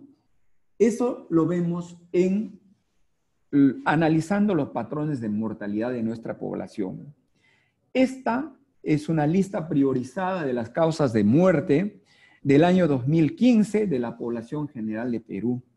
Y si vemos en esta, apenas la primera causa que aparece es una causa de naturaleza transmisible, ¿no? De entre las 10 primeras, las 9 restantes son enfermedades no transmisibles, ¿no? Entonces, este fenómeno es del año 2015 y muestra un patrón dominado por las enfermedades no transmisibles. Si vemos el peso porcentual por grandes causas de muerte en la población peruana para ese año, vamos a ver que las enfermedades infecciosas, enfermedades transmisibles apenas tienen un 19%, ¿no? En esta distribución por grandes causas, y prevalecen las neoplásicas, las cardiovasculares y las lesiones por causas externas, ¿no? Si analizamos específicamente las tasas de mortalidad por 100.000 de población al año 2015, vamos a encontrar estas tasas, ¿no? 109, 105, 85 por 100.000 para grupos específicos de causas, ¿no? Si esto lo traducimos nosotros en años, número de muertes estimadas al año 2016, a pesar que las tasas previas corresponden al año 2015, la situación en relación a mortalidad no se modifica grandemente de un año a otro. Y si hacemos una estimación sobre las muertes ocurridas por enfermedades no transmisibles al año 2016, vamos a encontrar este panorama, ¿no? Las muertes ocurridas por enfermedades, por las neoplasias, por las cardiovasculares, por las causas externas y por las enfermedades infecciosas. Y veamos la mortalidad, el número de muertes que ocasiona la diabetes, ¿no? Y esto es el uso de los datos epidemiológicos y de fórmulas sencillas, de cálculos sencillos, para tener estimaciones de lo que corresponde en cuanto a valores absolutos de la mortalidad, del reflejo del riesgo de morir por enfermedades no transmisibles. Cuando conversamos con nuestros colegas, nuestros alumnos que están haciendo epidemiología en el CDC, nosotros les recomendamos 3 fuentes básicas de información. Uno de ellos es este documento, del cual debemos sentirnos orgullosos los que trabajamos en CDC. Pues es un documento muy lindo y muy fuerte acerca del análisis de las causas de muerte en el Perú en el periodo 1986-2015. 30 años de análisis de la mortalidad, pero no es simplemente un análisis estadístico, es un análisis que incluye la revisión de los datos, el ajuste de los datos, la aproximación de los datos para llegar a las causas de muerte más certeras, ¿no? Y este documento se ha utilizado para hacer el siguiente análisis de mortalidad, ¿no? Dice el documento que en una de sus conclusiones dice que en relación a la mortalidad por las enfermedades transmisibles y por las cardiovasculares, dice, se observa un patrón claro de reducción de la mortalidad en el periodo 86-2015, con un aproximado de un 4% de reducción anual de la mortalidad. Veamos, ¿no? Eso suena muy interesante y de seguro que va a generar mucho material para poder analizar a mayor profundidad qué es lo que pasa con el problema de las no transmisibles, porque hay una reducción si revisamos los datos de mortalidad, ¿no? Y al mismo tiempo, los patrones de mortalidad por enfermedades neoplásicas y por causas externas no son muy definidos, y eso lo vamos a ver por qué. Si revisamos estos patrones de mortalidad por las enfermedades cardiovasculares, vamos a ver, sí, pues que evidentemente hay una reducción significativa, ¿no? Y deberíamos los epidemiólogos responder qué pasó en este periodo. Pues se ha incrementado la hipertensión arterial. Se han incrementado los factores de riesgo como obesidad y sobrepeso. Pero ¿qué pasó? ¿Por qué se reduce la mortalidad? Se ha incrementado la esperanza de vida en este periodo de 30 años. Ha habido un incremento en la esperanza de vida de la población. Pero sin embargo, es innegable que el acceso de la población a los servicios de salud se ha incrementado notablemente, se ha mejorado notablemente, y el acceso a métodos de diagnóstico y manejo de las enfermedades cardiovasculares también ha mejorado, ¿no? Y en términos generales ha mejorado la calidad de vida de la población peruana en este periodo tan corto, en realidad. Y probablemente sea la explicación de por qué hay una reducción en la mortalidad de las enfermedades no transmisibles, de las enfermedades cardiovasculares, aunque ese no debe ser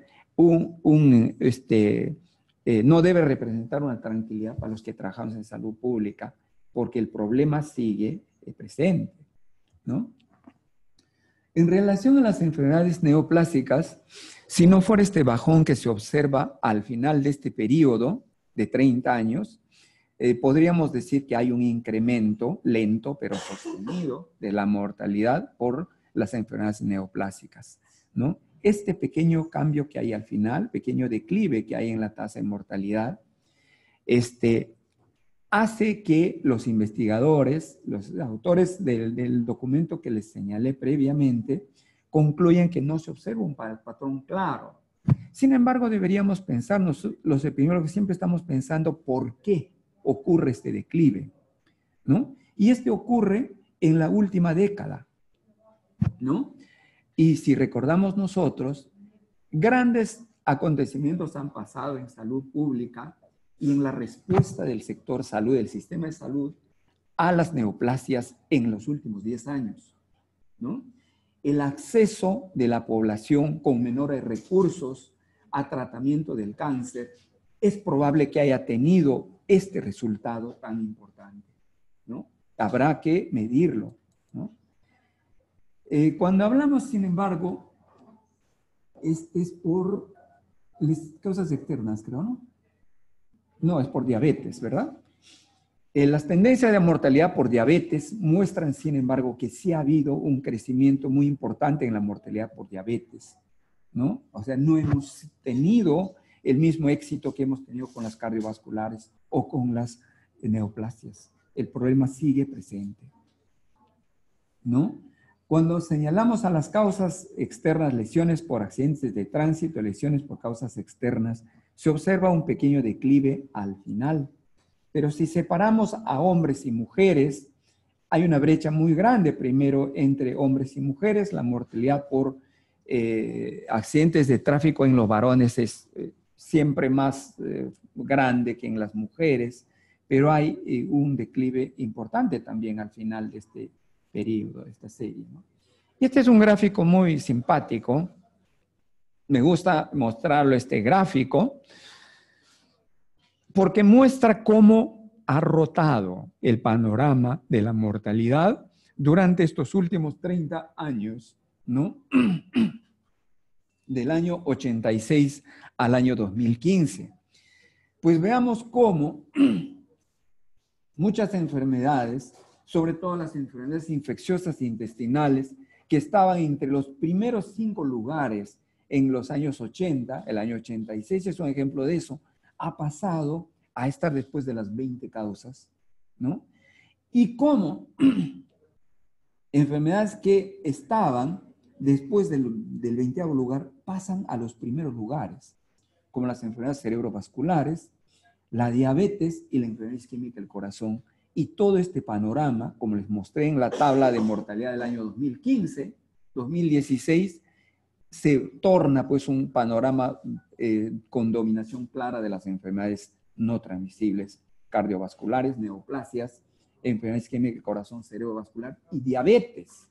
Un claro ejemplo de esta rotación es la diabetes, que pasa del lugar 23 en el año 86 al lugar tercer lugar como causa de muerte, ¿no? Y si vemos el panorama de mortalidad, no hay esperanza, no hay esperanzas en que algo estamos haciendo bien, ¿no? Cuando el otro documento que les señalé, que recomiendo a los alumnos, es que revisen los documentos de carga de enfermedad, y es que en este milenio, en estos últimos años, el CDC ha trabajado en tres estudios de carga de enfermedad, ¿no? Este es el último estudio en base a los datos de 2016, publicado este año, ¿no? El estudio de carga de enfermedad, y que analiza la mortalidad prematura y la discapacidad en un indicador de resumen que son los años de vida saludables perdidos, AVISA, ¿no? Y en ese panorama, pues, nos ayuda a ver cuál es la situación de la carga de enfermedad, ¿no? Entonces, algunos resultados relacionados con las enfermedades no transmisibles, con las enfermedades transmisibles y las lesiones por causas externas, que son los dos grupos grandes en los que se analiza la carga de enfermedad, no muestran grandes variaciones en relación al estudio de carga del año 2012, publicado el año 2012, y el primer estudio de carga que se publicó el año 2008, ¿no? Pues las enfermedades no transmisibles ocupan casi 2/3 de la carga de enfermedad, con cerca de 67% de esta. Y las lesiones por causas externas que les manifesté, que tenían una naturaleza más o menos similar por su carácter no transmisible, representan 12.5%, y las enfermedades transmisibles se reducen a 23 6%, ¿no? Y en una torta, para verlo más, cómo es la prevalencia, la dominancia de las enfermedades no transmisibles en la carga de enfermedad, es esta, ¿no? En estos 3 grupos de enfermedades del estudio de carga, obviamente las no transmisibles van a tener el peso más grande, no solo por la mortalidad prematura que ocasionan, sino por la gran discapacidad que estas ocasionan y que los diferencia de las otras enfermedades, ¿no?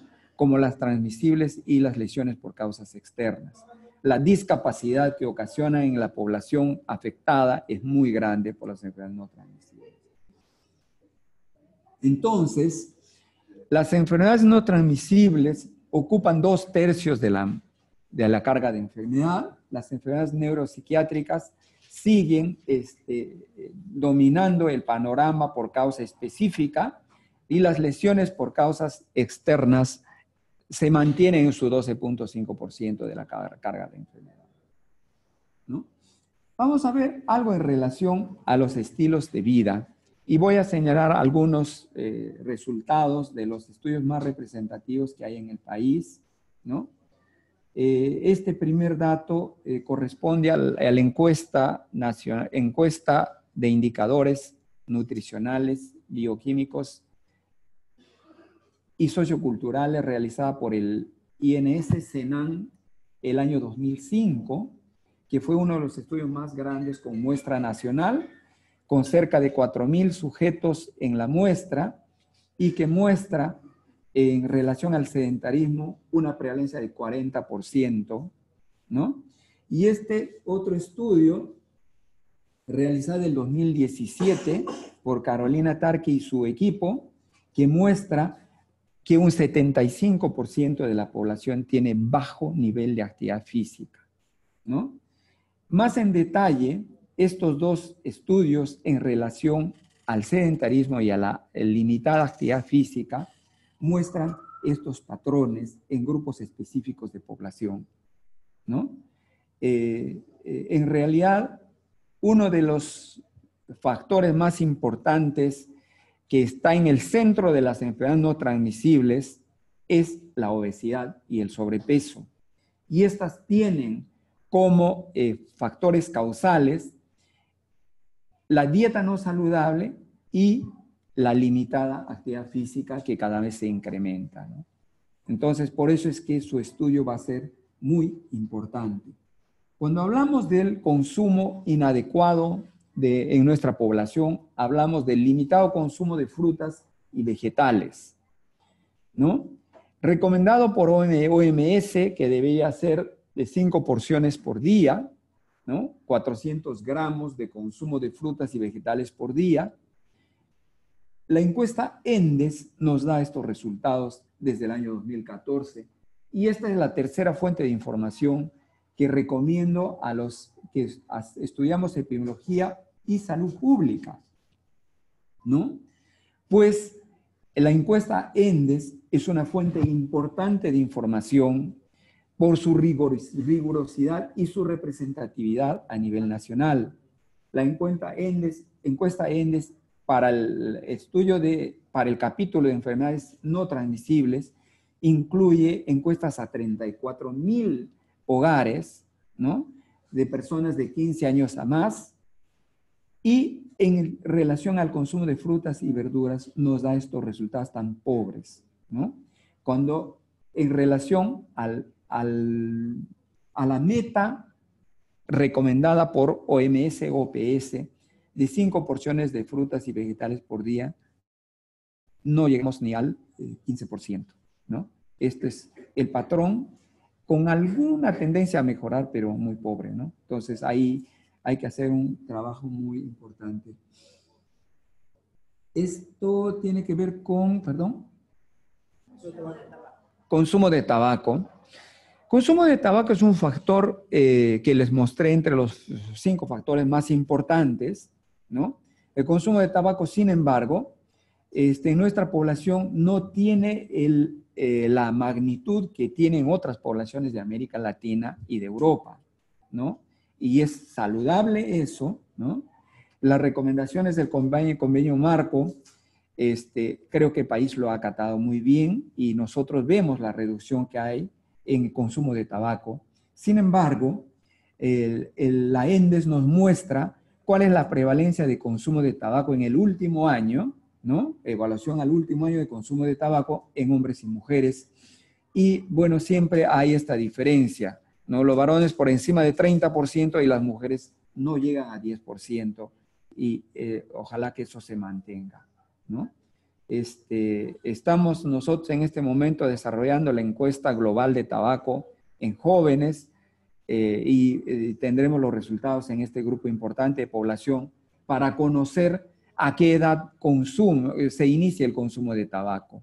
Pues algunos estudios han mostrado que el tiempo de inicio del consumo de tabaco se está reduciendo en la población, ¿no? Y hay que estar muy expectantes en esa parte. Creo que esto es consumo de alcohol. Bueno, esto es también resultados de la encuesta ENDES del 2014 al 2018, ¿no? Y muestra pues lo alegres que somos los peruanos, sobre todo los hombres, pero sin tantas diferencias con las mujeres, ¿no? Cerca de un 70% consume alcohol, ¿no? La OMS recomienda la evaluación del consumo nocivo de alcohol, ¿no? Y otros indicadores relacionados a consumo de alcohol, pero hay recomendaciones de la OMS que no han tenido tanto éxito a pesar de que se aplican impuestos, restricción de horarios de consumo y todo eso, pero vemos estas cifras preocupantes aún, ¿no? Y hemos visto que la cirrosis y ciertas afecciones crónicas del hígado se encuentran en sexto lugar como causa de muerte. También es preocupante, ¿no? Y creo que esto es sobrepeso y obesidad, ¿verdad? Los resultados de la ENDES, citamos acá lo de la ENDES por la rigurosidad del estudio, la población grande con representación a nivel nacional y la posibilidad de tener resultados también a nivel regional, ¿no? Muestra pues estos patrones, ¿no? De una prevalencia de sobrepeso, ¿no? Muy importantes, cerca del 40%, y la obesidad que bordea al 20% y creciendo, ¿no? Y creciendo. Hay otros estudios también que espero que se publiquen, desarrollados por Senan en relación a este factor, ¿no? ¿Perdón? Presión arterial. La encuesta ENDES incluye un indicador, una variable, uno de los ítems es hipertensión arterial, con mediciones estandarizadas por personal calificado, muestra grande, 2 mediciones y promedio, por lo tanto son datos confiables. Y nos muestran estos resultados, ¿no? Registrada en población alrededor de 20%, ¿no? Población de 15 años a más. Pero vamos, con estos resultados se ha hecho una estratificación de las regiones, ¿no? Y tenemos en el norte básicamente prevalencias de hipertensión más altas que a nivel de país, y en el sur básicamente una reducción de este parámetro, ¿no? Pero en realidad no hay tanta variación, ¿no? De estas prevalencias. Aquí hay algunos resultados, ¿no? De hipertensión en algunos estudios importantes que se han hecho. Dentro de ellos hay un estudio que desarrolló el doctor Soto en Lambayeque con una muestra de 1000 sujetos en la ciudad de Chiclayo y que nos muestra una prevalencia de 17,8%. Y nosotros desarrollamos en los primeros años de este siglo algunos estudios en 4 ciudades de Perú y nos muestran estas prevalencias importantes, ¿no? En ciudades de la costa y de la sierra, con una tendencia mayor a niveles mayores de prevalencia en el norte del país, como Tumbes, en La Libertad, en Lima, la costa, y con una menor prevalencia en la Sierra, Huancayo, ¿no? Este es un estudio que desarrolló la Sociedad Peruana de Cardiología en 26 ciudades, con una muestra muy importante y que nos muestra una prevalencia un poco mayor, más alta, con niveles más altos de presión, alrededor de 23-24% de hipertensión. Y este es un análisis realizado por el grupo de crónicas de Cayetano de los datos de la ENDES, ¿no? De los datos de la ENDES con valores de prevalencia estandarizada, ¿no? Para población general y para población por lugar específico, Lima Metropolitana, Red de la Costa, y nos muestra estos valores, ¿no? Eso vamos a comentarlo posteriormente.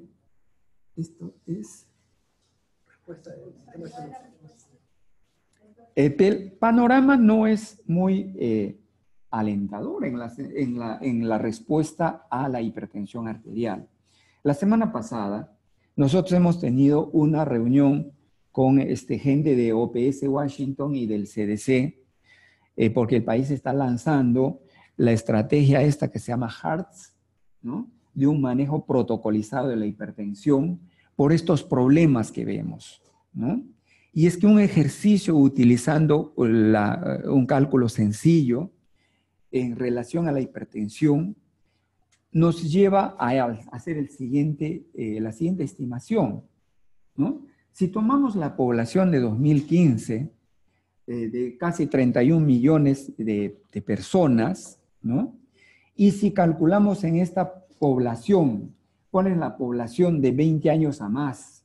¿No? 20 años a más, alrededor de 19 millones de personas, y en esta población de 20 años a más le aplicamos una prevalencia de hipertensión de 20%, vamos a tener casi 4 millones de peruanos con hipertensión, ¿no? De estos 4 millones de peruanos, diferentes estudios han mostrado que solo el 65% de la población con hipertensión conoce que es hipertensa. Sabe que es hipertensa, la evaluaron alguna vez en algún establecimiento, en algún sistema de salud, y le dijeron que era hipertenso. Lo que nos llevaría a ver cuántas personas conocen su condición. Y 35% no saben que son hipertensos, que es una cosa grave, ¿no? Pero no es eso todo. Resulta que de las personas que conocen que son hipertensas, solo el 50% recibe tratamiento. El otro 50% o no pudo acceder al tratamiento o no fue convencida de que el tratamiento era importante, ¿no? Por tanto, cada vez se reduce nuestra proporción de población que hemos podido llegar, ¿no? Y de este 50% que llegó a recibir el tratamiento, solo el 16% va a llegar a controlar su presión arterial, lo que es una cosa sumamente preocupante. Solo el 16%. Entonces, hablaríamos que solo hay alrededor de 230,000 personas que llegan a controlar su presión arterial de los 4 millones de personas con hipertensión, ¿no? Entonces, ¿cuántas personas se quedaron fuera sin poder controlar su presión arterial? Aquí hay una tarea dura por trabajar, ¿no? Y estas personas sí van a llegar a los servicios de salud, pero llegan con complicaciones, llegan con infarto de miocardio, llegan con accidente vascular cerebral o mueren por causa de la hipertensión, ¿no? Entonces, en respuesta a esta situación es que se lanza por iniciativa de la OPS, la iniciativa HEARTS, que mediante un protocolo trata de incrementar esta proporción de personas con hipertensión controladas del 16%, del pobre 16% que tenemos, y del 18% que tiene Latinoamérica en conjunto, queremos incrementar a un 60-80%. y simultáneamente tendremos que desarrollar estrategias para poder llegar a la población que no pudo acceder al tratamiento, ¿no? Esto es una cosa muy importante. Y cuando vemos los servicios de salud, la carga que producen las enfermedades no transmisibles como egresos hospitalarios, o sea, la población que estuvo hospitalizada por enfermedades no transmisibles, vamos a encontrar este panorama en los dos sistemas más grandes del país, en MINSA y la Seguridad Social. Entonces vemos que esto es la cantidad de egresos que producen estas condiciones crónicas de las más importantes, ¿no? Entonces, eso nos lleva a pensar, ¿no?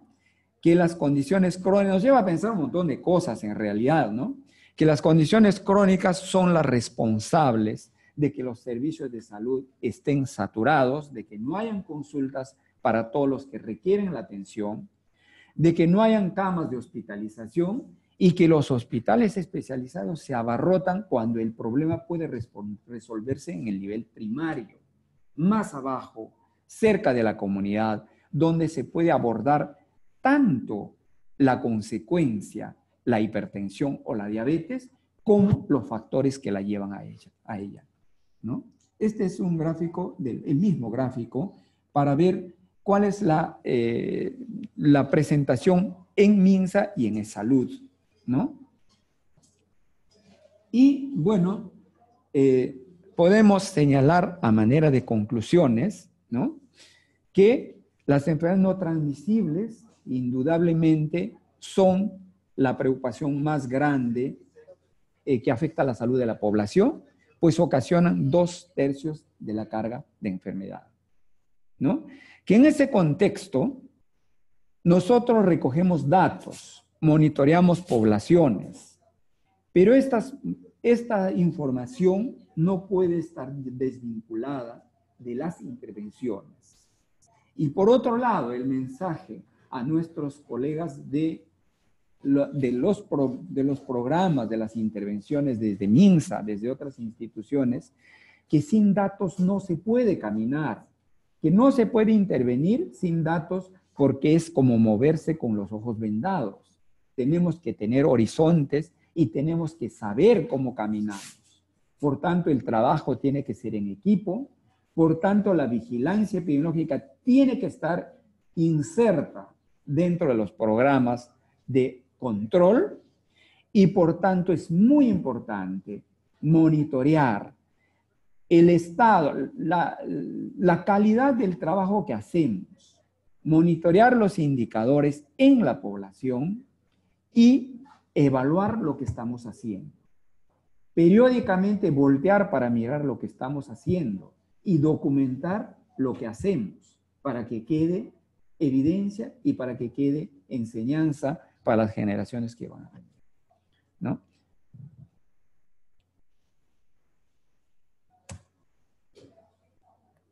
No queremos que este panorama se repita, ¿no?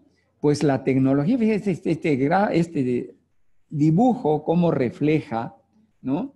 Que la globalización tecnológica ha hecho que nuestros equipos de televisión cada vez se hagan más chiquitos, pero ese sobrepeso que tenían los equipos se ha trasladado a nuestras barrigas, ¿no? Y no podemos sentirnos orgullosos de nuestros problemas de salud, ¿no? El sobrepeso y la obesidad son el factor más importante en el cual debemos direccionar nuestros esfuerzos como salud pública. Muchas gracias.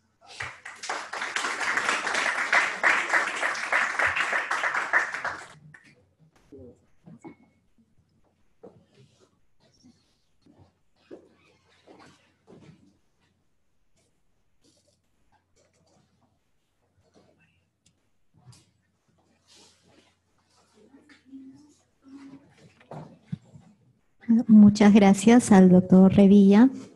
De esta manera se concluye este primer día por la Semana de la Epidemiología. Pero antes, no sé si hay alguna pregunta de parte de los participantes.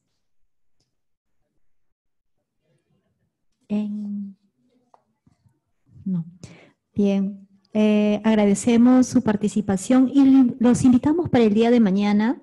Tenemos también otros temas importantísimos como es R aplicado a la epidemiología y el análisis de situación de salud indígena en el horario de las 11 de la mañana. Muchas gracias. ¿Pueden, por favor,